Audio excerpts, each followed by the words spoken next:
Session 3 will discuss on the interaction between research and education. Why is research an inevitable element of education and capacity development? This session will be hosted by Henk van der Heuvel, Director of the Center for International Collaboration of VU Amsterdam, Free University Amsterdam. And he will collaborate with Denise Snelder, VU Amsterdam, Free University Amsterdam, and Erik Beerkens, NWO Wotro. Okay, yeah, good morning to you all. This breakout group is about the interaction between research and education. My name is Henk van der Heuvel. I'm Director of the Center for International Cooperation at Vrije Universiteit Amsterdam. And I'm very honored to help moderating this session.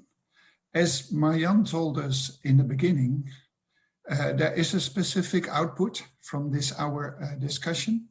We can present 3 do's, so recommendations with regard to education and research interaction, to the 2 discussants at the end of the seminar, and also 3 don'ts. Well, it will be my task to put that down, but I kindly request you also to help the moderator putting these 3 do's and don'ts in a nice slide. We are not going to do a round of introduction to save time, but I see that most of you have already put also your name and affiliation under your screen, so we can all see that.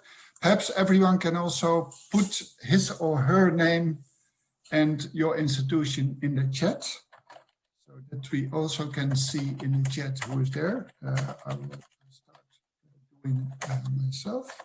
So, good morning again. We have 3 key questions around which we will center our discussion together. I will show you these questions in a minute. And for the discussion, we have 2 resource persons. That is Mr. Erik Beerkens of NWO Wotro and my colleague Denise Snelder of the Center for International Cooperation at the Vrije Universiteit Amsterdam. So let me start showing. Oh, I see something. All right. There was something in the breakout group. Here we go. If you want to say something or ask, our group is not too big. So either put in the chat N of microphone if you want to say something or ask something, or just open your microphone and say what you want to say.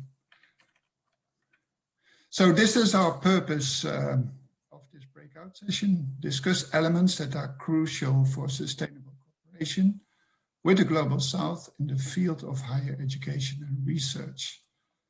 And I just said that we will present some do's and don'ts at the end of our seminar. This is the program. I also have a clock next to me. And this is our first question. Why is more or interaction between research and education needed? And in what ways? Is it needed? Is it needed to have interaction or more interaction between research and education in our collaboration with partners in the Global South? I would like to start talking about this question by giving the floor first to Erik Beerkens to respond, then Denise, then I open up the floor to the other participants. Erik, may I give the floor to you? Yeah, thank you, Henk, and welcome everybody. Nice to see you all here. Some familiar faces as well. Yeah, I think the question that Henk poses can be approached from different ways. Well, I think most of us, at least in the Netherlands, are quite convinced that education and research reinforce each other and is an intrinsic part of academic education. I'm myself convinced that active research is a very good way of learning. So we also see that in research-based approaches to education or problem-based education. I think most of us also agree on the fact that most of our teachers have to be active researchers to really provide academic education. But the question that then comes up is if we see that education and research really reinforce each other, why don't we really see that back in our programs? Why do we have various programs that focus on training and education projects with the Global South? For instance, in the Orange Knowledge program, we have research collaborations with the Global South. For instance, some programs that are organized by MBO and MBO WATRA. We have many more innovation-focused programs from organizations like RVO. And so, why don't we combine those programs? My hypothesis, and I'm not sure about this, but I would like to see you as the resource persons to test this hypothesis.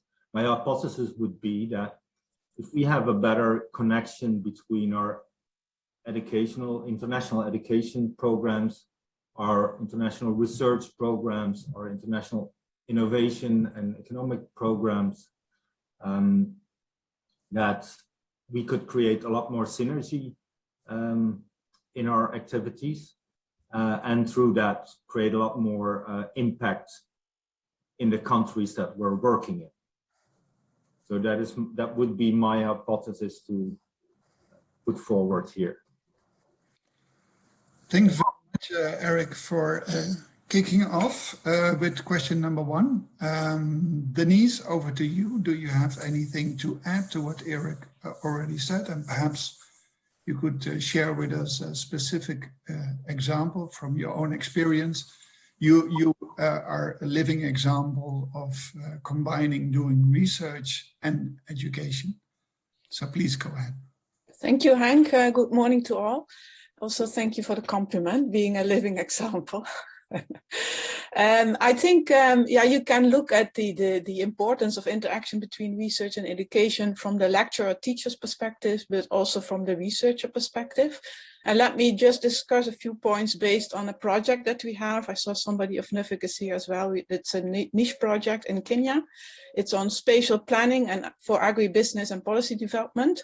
It is a project that combines research with capacity building, curriculum development, and also stakeholder interaction. And when we look at the importance of the interaction between research and education, I think one of the first points is, and I have actually to say that I could think of more benefits for a lecturer, teacher, compared to researchers. So I may overlooking some of the points for researchers.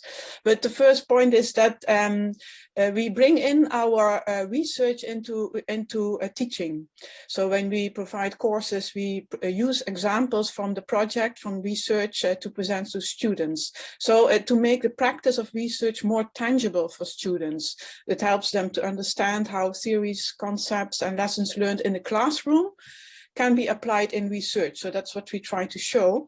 And also students can learn how to use methods that they have been presented in class.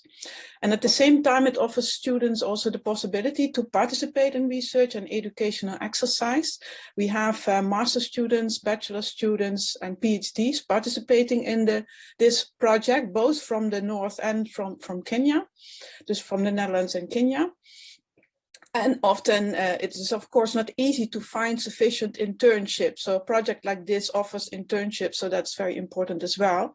So it provides students the opportunity to learn from research participation. And so they can practice. And also what is important is that we have a network and stakeholder platform associated with this project. So students can easily connect with stakeholders and learn from the local context as well. And also have an interaction with the private sector. As a lecturer, it is also a way of practicing lifelong learning, I would say, because working in a project like this, being lecturer and researcher at the same time, you come across new concepts, new situations, new theories, problems, views of stakeholders to approach problems in a different way. So I think this is a kind of, you are constantly learning again and experiencing new things. So these innovations that you come across, we also use to enrich our curricula, because we want to feed it back into curricula and enrich it that way.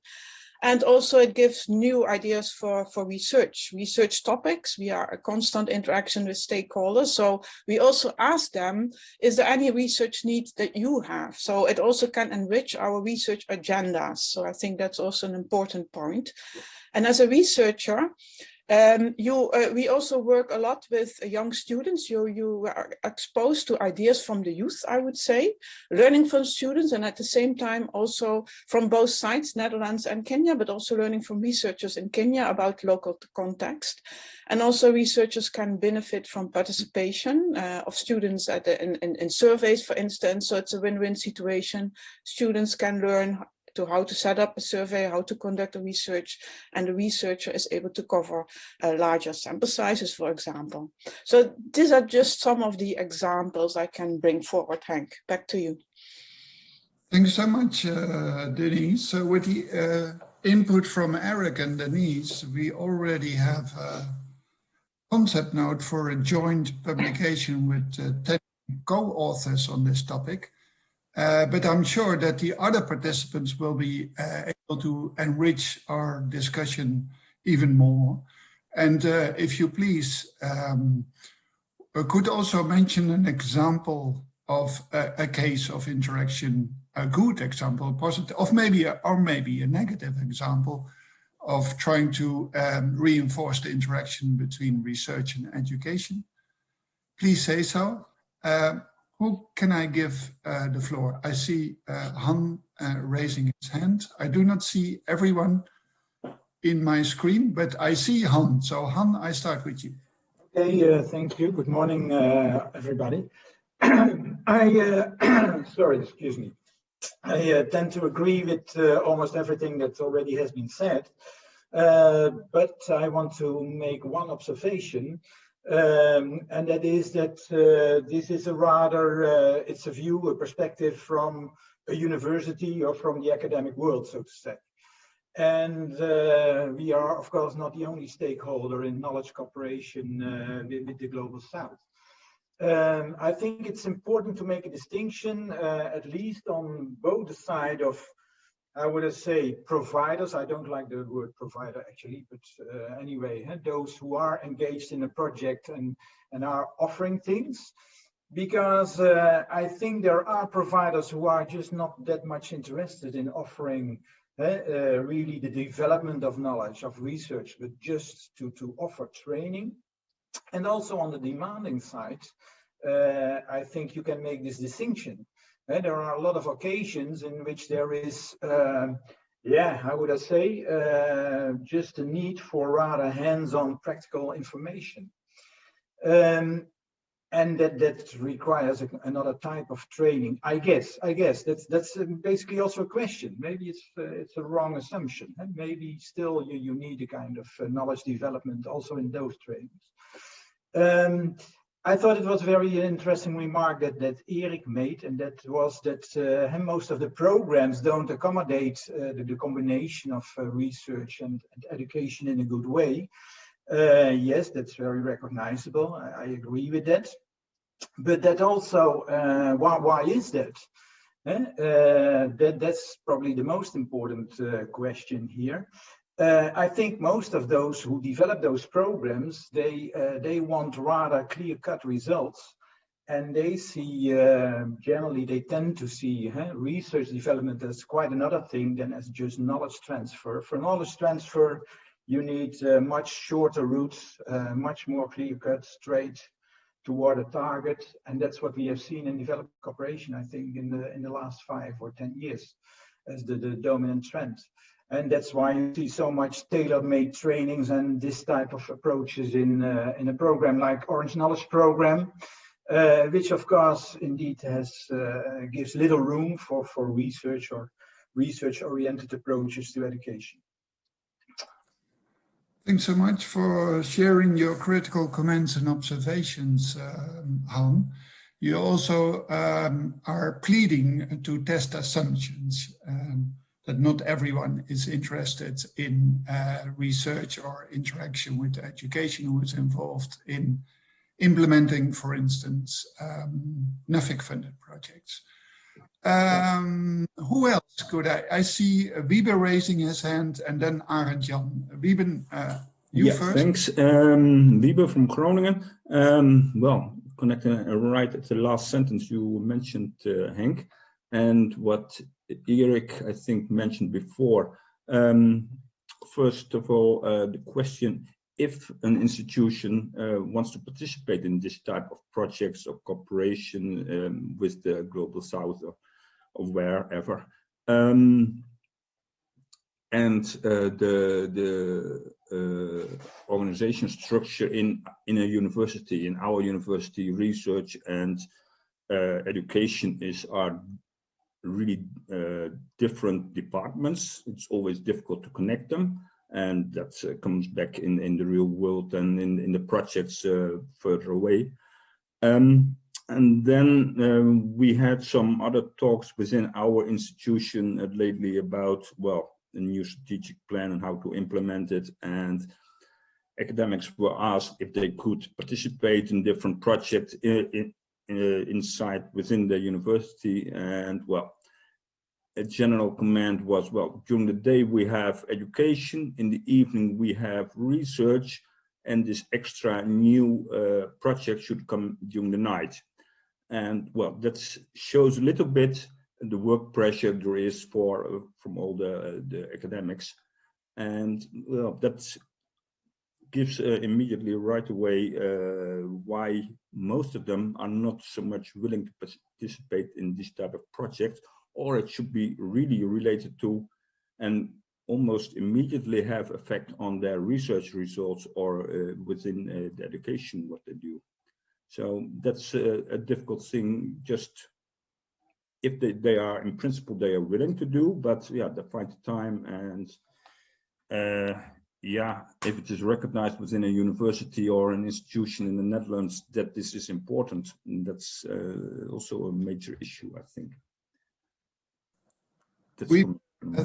Thanks a lot. You also refer to well, a situation at Dutch universities that many of the lecturers and researchers are sort of overloaded. There have been campaigns going on also at my own university of, in particular in Corona times, to reduce the workload, and sometimes it's adding to the workload. I'm taking two more comments before we move to question 2. Arend Jan, the floor is yours. Okay, I want to talk about two experiences with the NAFIC project. The first one was a niche project that we had with the university in Benin. And there was a research component, but it was very difficult to get the researchers to work. And that had to do with that they were used to, well, if they go to the field, they need quite an allowance and things like that. And that was not provided for in the project. So in fact, it was extremely difficult to get something like research off the ground. Yeah, and we try to involve students. That was students do the work in the setting of an MSc and then supervised by researchers, but it turned out to be very difficult. And there's maybe it also has to do with the kind of breach that I perceived, that quite some university teachers had their PhD in Western countries on a rather high level, while research needs in the field in a country like Benin, and we talk about food security, that is quite well. That's in the terrain. That is a difficult situation, and it is also it is very practical. And so I sensed a kind of breach between the two worlds. Yeah. That was my first experience. Now I'm in a project, in an OKP project, and that is focusing on vocational schools. So that's another level. Yeah. So in fact, there is hardly any possibility to do research, but still we have incorporated that in our plan. And so we are looking for research need, and these are very practical research needs. And we made an inventory, and it turns out that most of the knowledge that the schools still need is there, but it is in the heads of certain experts in the country. So what we need to do is to write it down, to put it in in a nice presentation, something like that. But still, these are extremely practical questions, technical questions. But then doing research on a little bit of a higher, on a system level, that's also what we want, because personally I'm in climate change adaptation and resilience. And resilience is a concept that has a lot of different components. So it is not a super technical issue. And these are things that are not there. Yeah. So I face a lot of problems in connecting the two things, the education and the research. Also because the education at that vocational level is still in bad shape, to say it bluntly. Yeah. John, I'm going to stop you here. Hey, I'm very impolite. I have to leave at 10 o'clock. I have another meeting, and I'm very sorry. Yeah.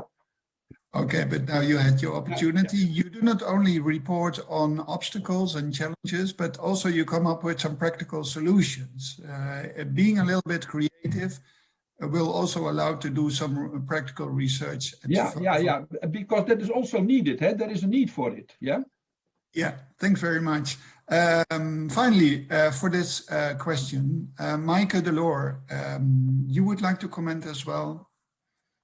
Please come in. Yeah, thank you for giving me the floor. I mean, since NUFIC and the programs we facilitate have been mentioned quite often, I feel at least now to give some feedback or some thoughts. I think it's a very extremely important question, the reinforcement between education and research. I think one key word I hope that we would agree or will agree on as a as an outcome of this session is demand drivenness, because all my commentators basically, I think, indicate the challenges or but also the opportunities when it comes to what is actually wanted or needed.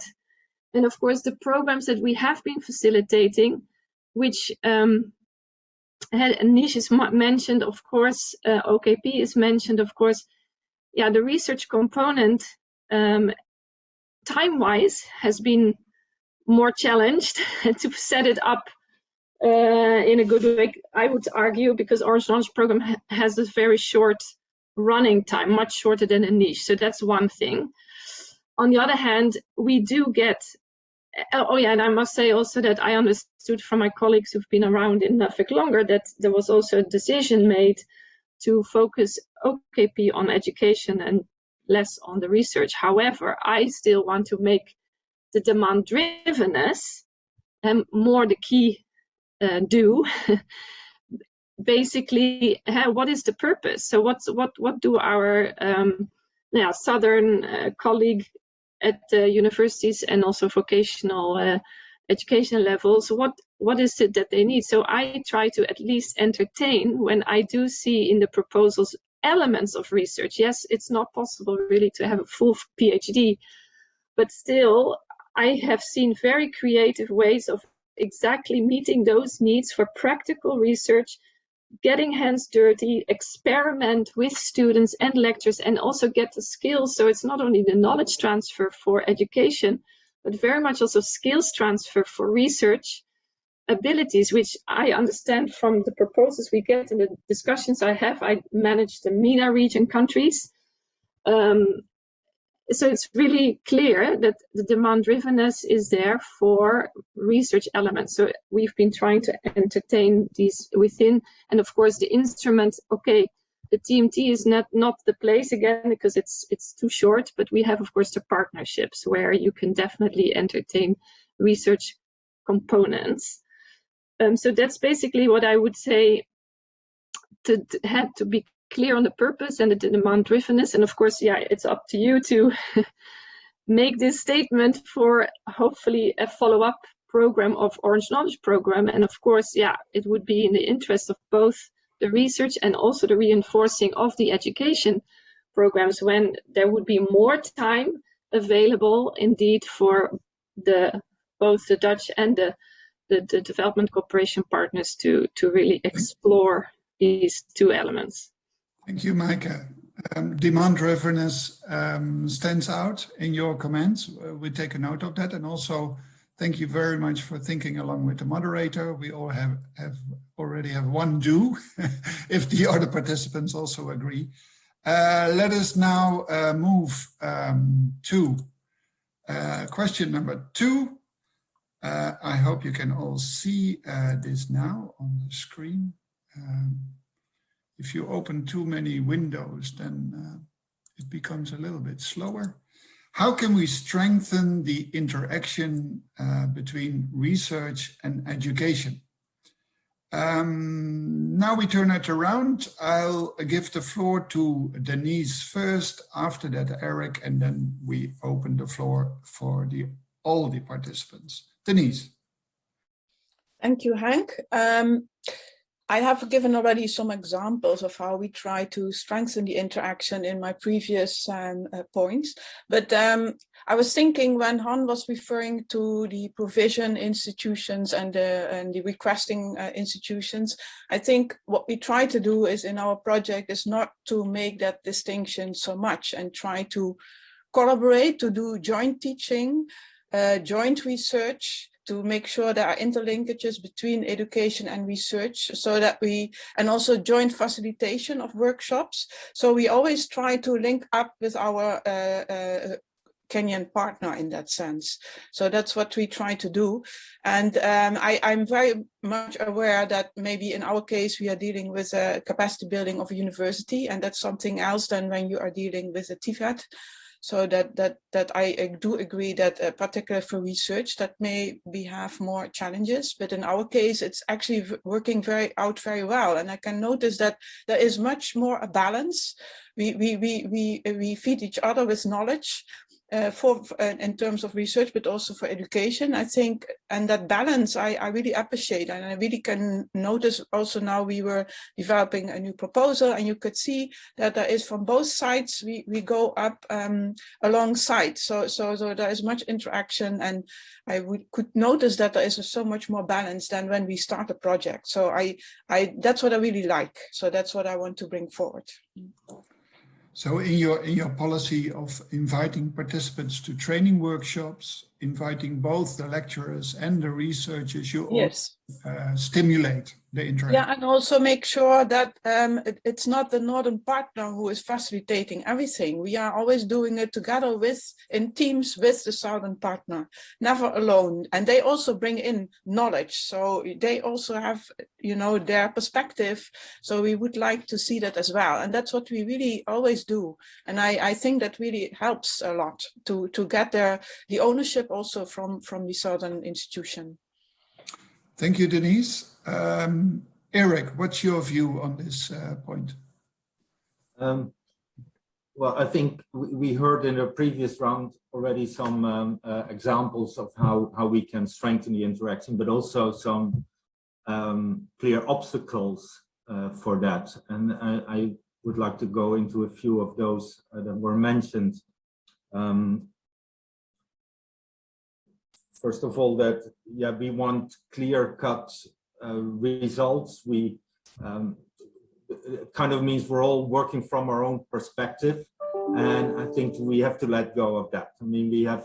I agree with Michael, so that it has to be demand-driven, but we also need need a broader perspective in a way, and not go from project to project and just think if our project succeeds, then the end goal is reached as well.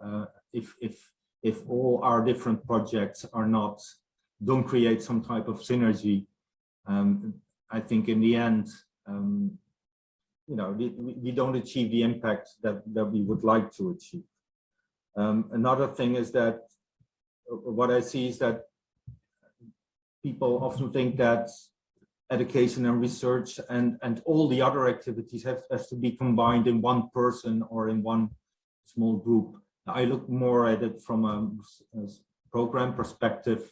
I think it is fine if people really focus on training and maybe not do research in these international collaborations. But what I'm saying is that we can link those two. There are research programs, there are training programs, there are economic simulation programs, and we need also people that link those programs. And it doesn't mean that we have another task, because I'm fully aware of the work pressure in Dutch universities. So we don't want to create more tasks. We want to link the different tasks that are already there. I think that also links to the whole process of recognition and rewarding, that the whole program that is currently done by the whole knowledge sector in the Netherlands, where we have to see that there's not one type of academic that does everything, but we have people specializing in different things. But I do see that there have to be people that link all those activities. I know who those are, but I think that's a joint effort as well. Those are some thoughts. Eric, making that connection, making that link between training, education, and research is not only at the policy level, but also at practical level, at the implementation level. Do you have, if you zoom in a little bit, also some ideas how that could work out in practice at a local level, getting that integration? Well, I don't have any concrete examples, because I think what we should do is really get aware of the different programs that are, let's say, the different knowledge intensive programs that are done in certain countries.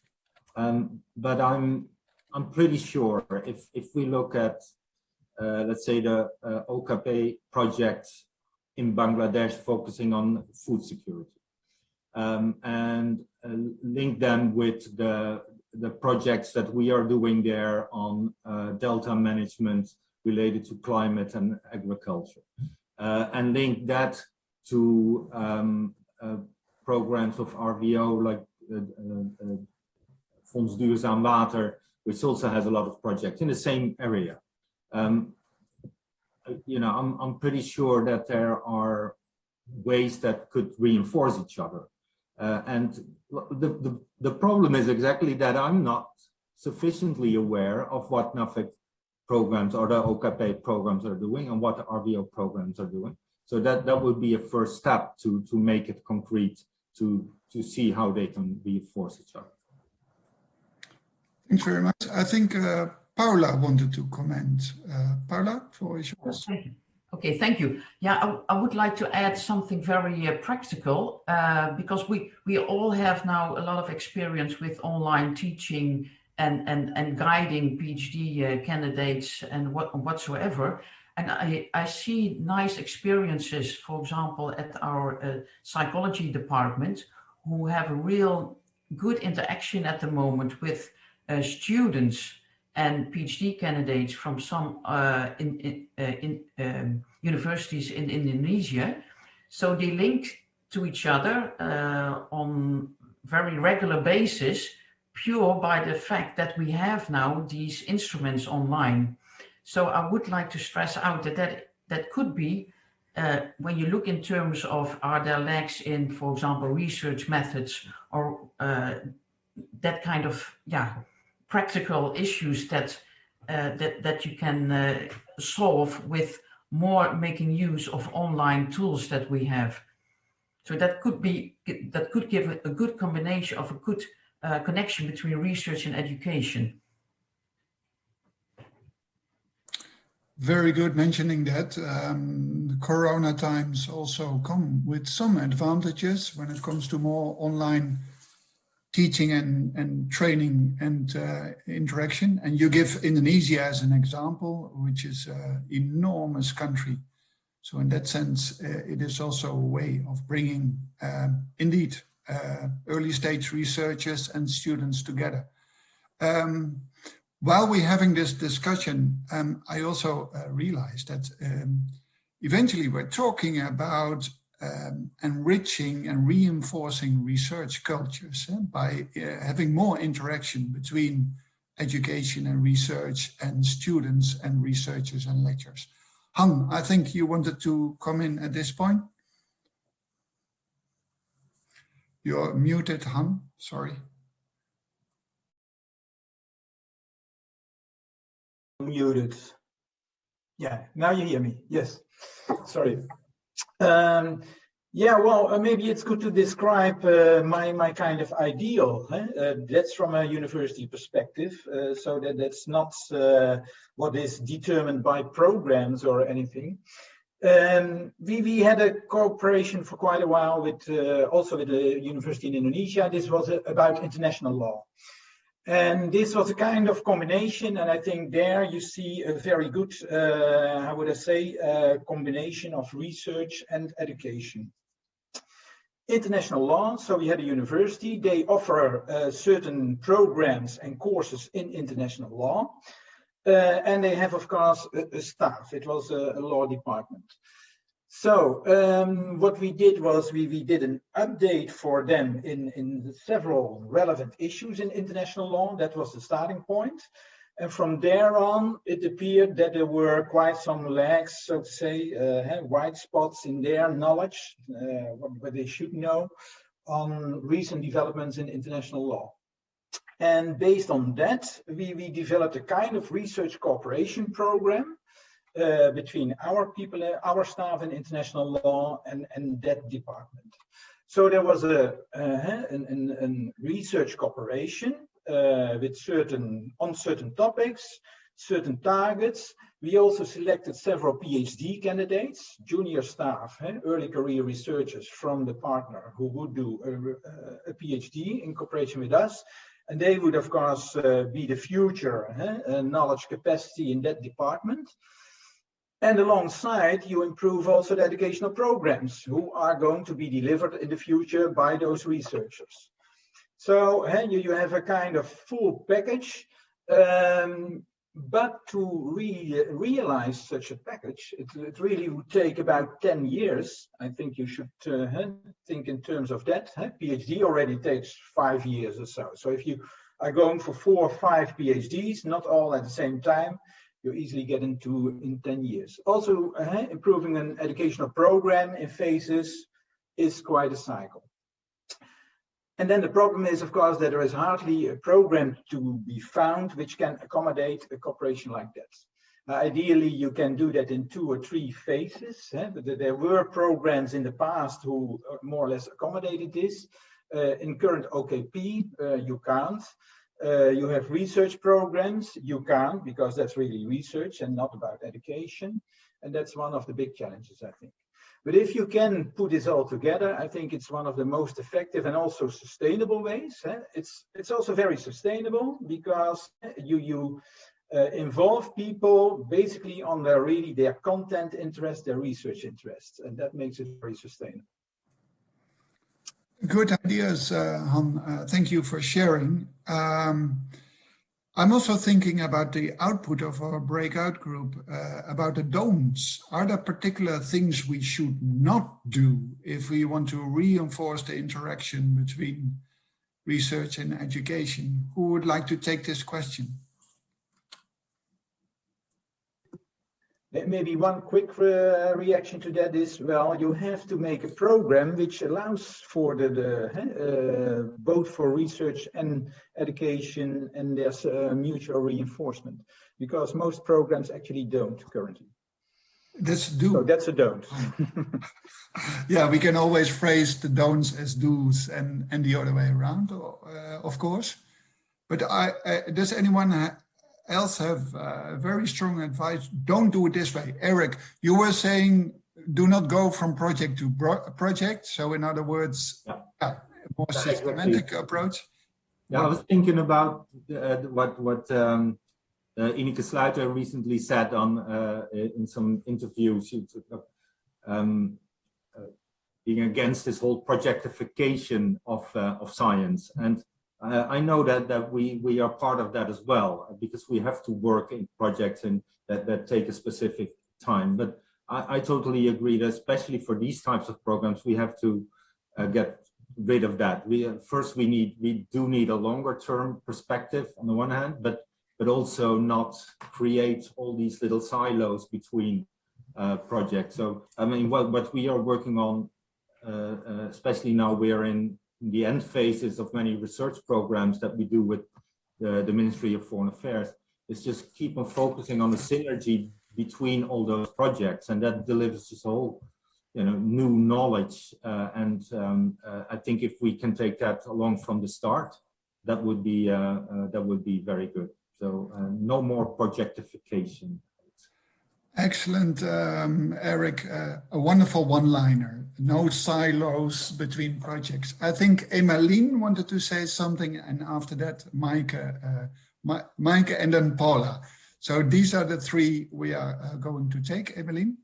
Thank you, Henk. I am a program implementer, but I'm also finalizing my own PhD, and in that role, I start seeing some opportunities for connections and a possible do, and then I'll get to the don't because that was your question. But a possible do is that I see within my PhD student community in the Netherlands, in Maastricht, although that's quite an international community, a lot of interest of young researchers to be involved in international cooperation projects because it shows them the potential relevance of their work. They're really focused on a tiny little question, topic, research element, and by connecting them to the international collaboration projects we're working on, they really get motivated and they see how their research fits in the world. And it comes with a risk, which is what I thought of when you ask for don'ts, and that is that then or often the initial thought is, oh, that's nice, then I can also collect data in Ethiopia, and it becomes a really one-way route of data being collected in the south, possibly by a southern partner, but then analyzed and published by the Dutch school, maybe with a co-authorship, but not even always. And I think that's very much a don't if we engage in bringing these worlds more together, which I'm I would really like to do that. This is really a don't. We should, from the start, make sure these collaborations are more equal, which is challenging, but possible, I feel. That's a very important remark, Emmeline, about the data collection. I've heard that criticism before, that international collaboration is sometimes also used or misused for data collection and not sharing the results in terms of joint publications. A very pertinent point you're making here. Maaike. Thank you.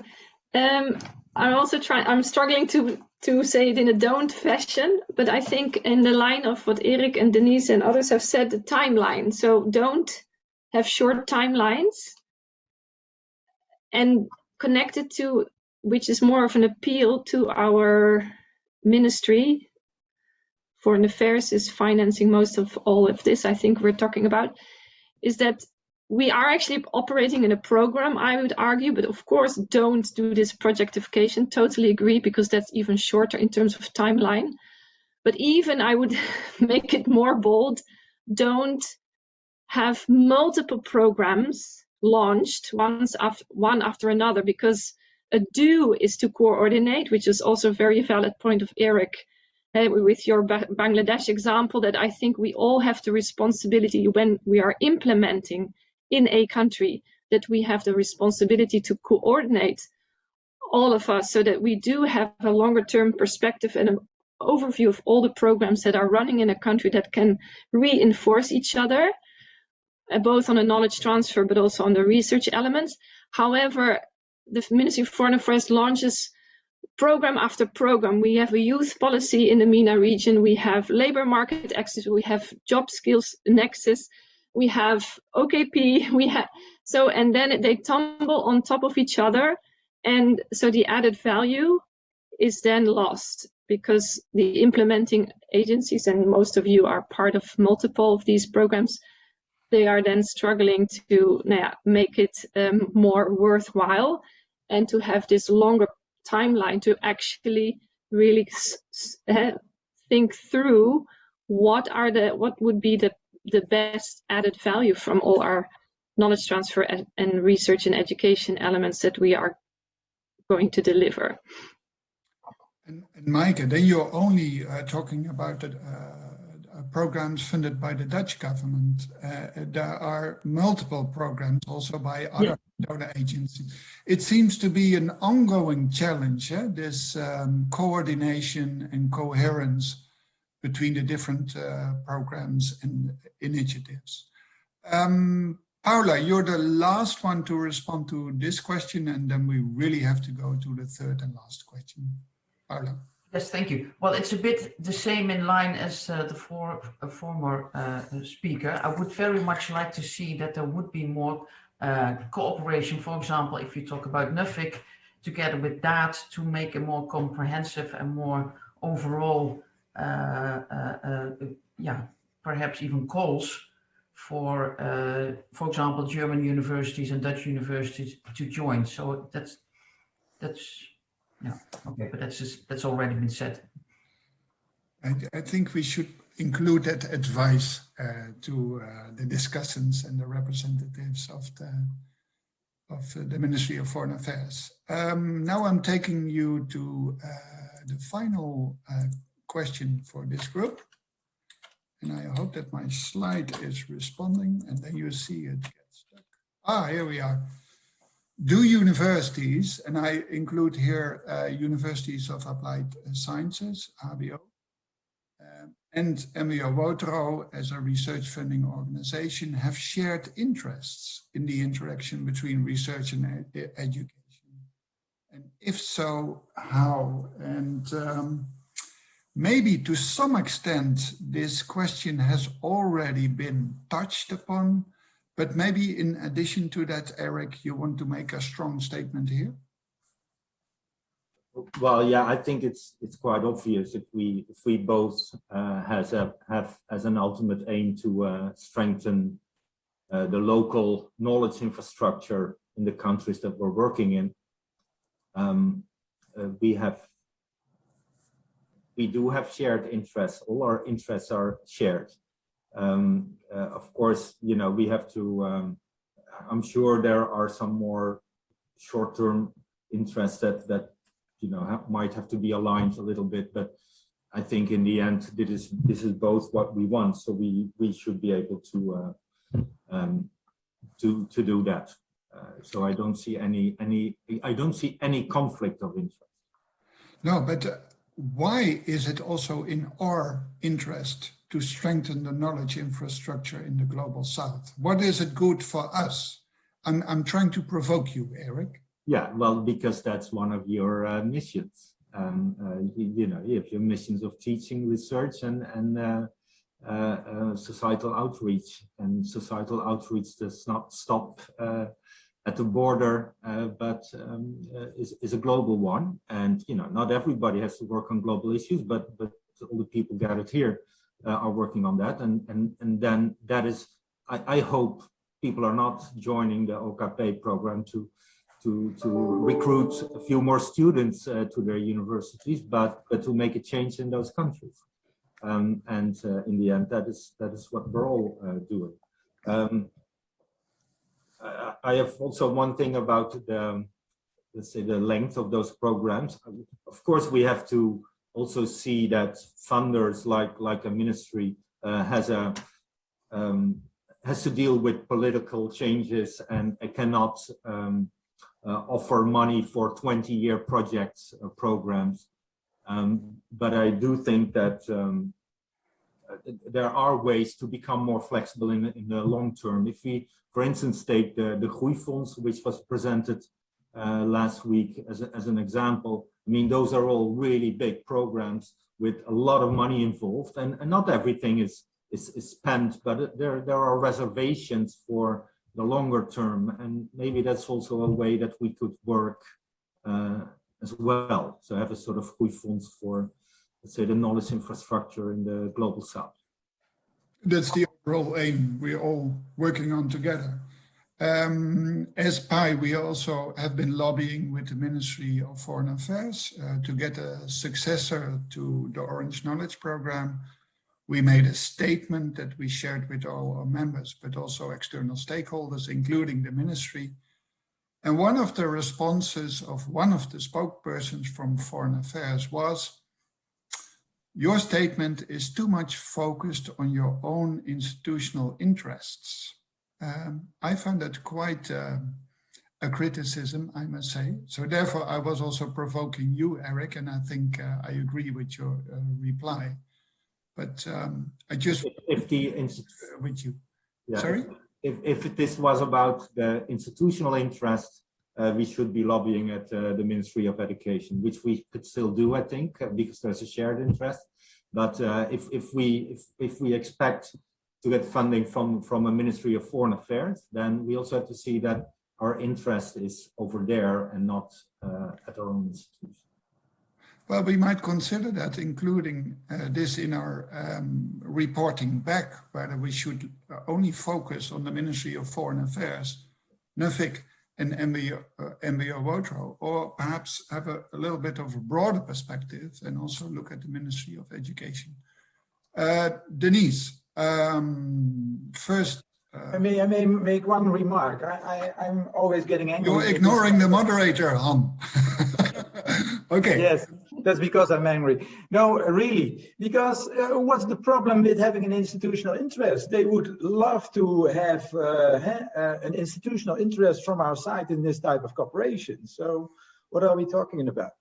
Yeah, well, to make it more concrete, to make it more concrete, in the letter by SAIL to the Ministry of Foreign Affairs and the members of Parliament, also it was stated that we need 250 million euros a year.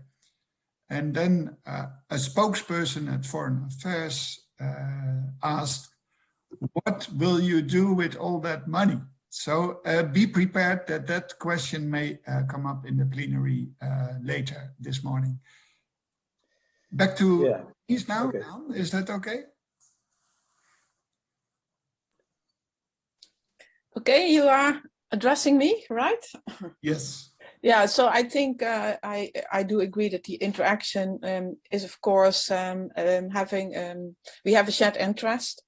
And I think from a university perspective, I think as long as it contributes to enriched education, I would say, and also contributes to excellence of research.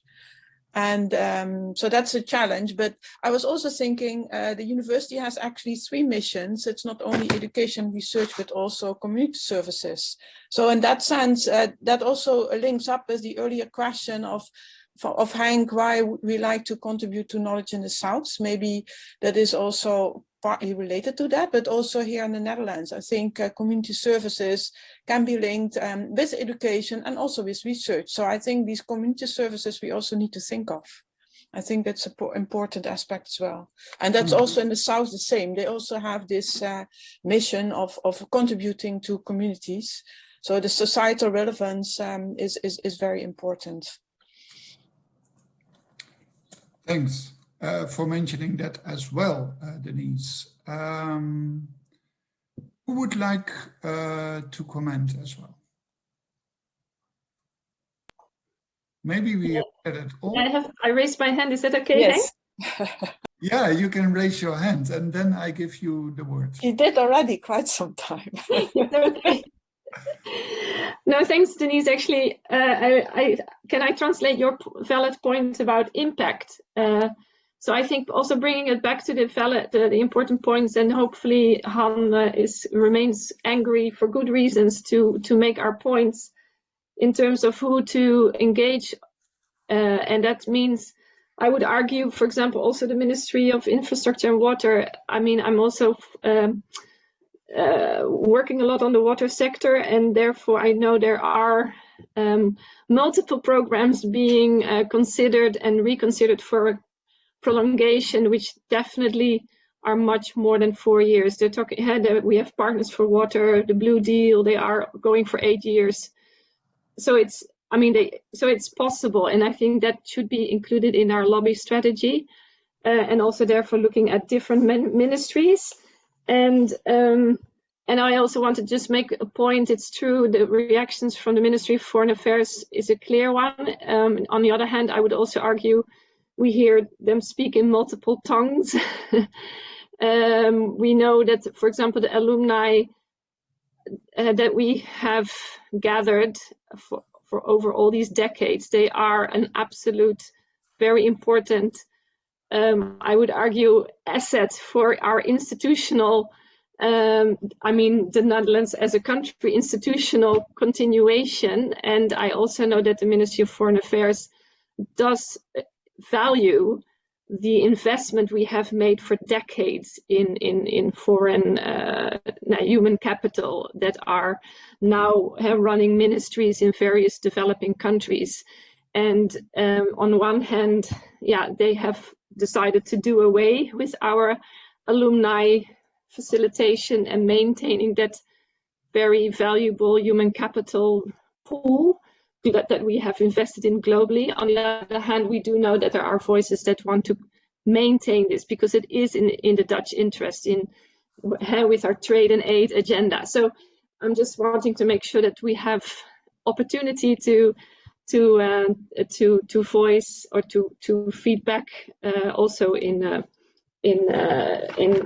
we will have hearing ears also with some people in the Ministry of Foreign Affairs.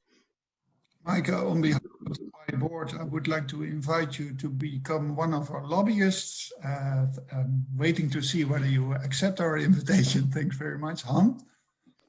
Yeah, maybe a bit to add on that. What strikes me often, and probably we will see that again with the development of another new program, is an almost ahistorical approach to this. I mean, we know so many things. We have so much experience in what works and also what doesn't work. And some of these elements are mentioned here, like demand drivenness, like time, the time you need to generate results. It is, of course, important that research and education are intertwined, so you should enable that in a program. And yeah, so you can quite a list of elements. I think the PI letter that was developed as a kind of, say, lobby background for the new program, I think that reflects a lot of those lessons learned, so to say. But that would probably also be a do or a plea. Look really carefully to what works, what we know, what works from the past, because there is so much experience actually. And again, these lessons are often neglected due to political pressure and so on. And then we get a new construct in what we see as, okay, that and that may work, but ooh, that and that is rather ugly and that's difficult to work with. you know, let's try to make something really better. And then one other reaction to what the question you posed, Henk. I think it's really obvious that education and research have to go hand in hand. Knowledge is not a static thing, it's a lively thing. New knowledge is developed in research. So you have to make this logical link on both sides. That's also, it's not a thing that is one-sided, something coming from the north and that needs to flow to the south. No, it needs to be developed in cooperation on the north and the south. While doing so, we should enable the southern partners to do that even better. So there's a part capacity building in it, but capacity building is not a purpose in it. It's just an element in generating more capacity on both sides to have relevant knowledge to address all those big development challenges.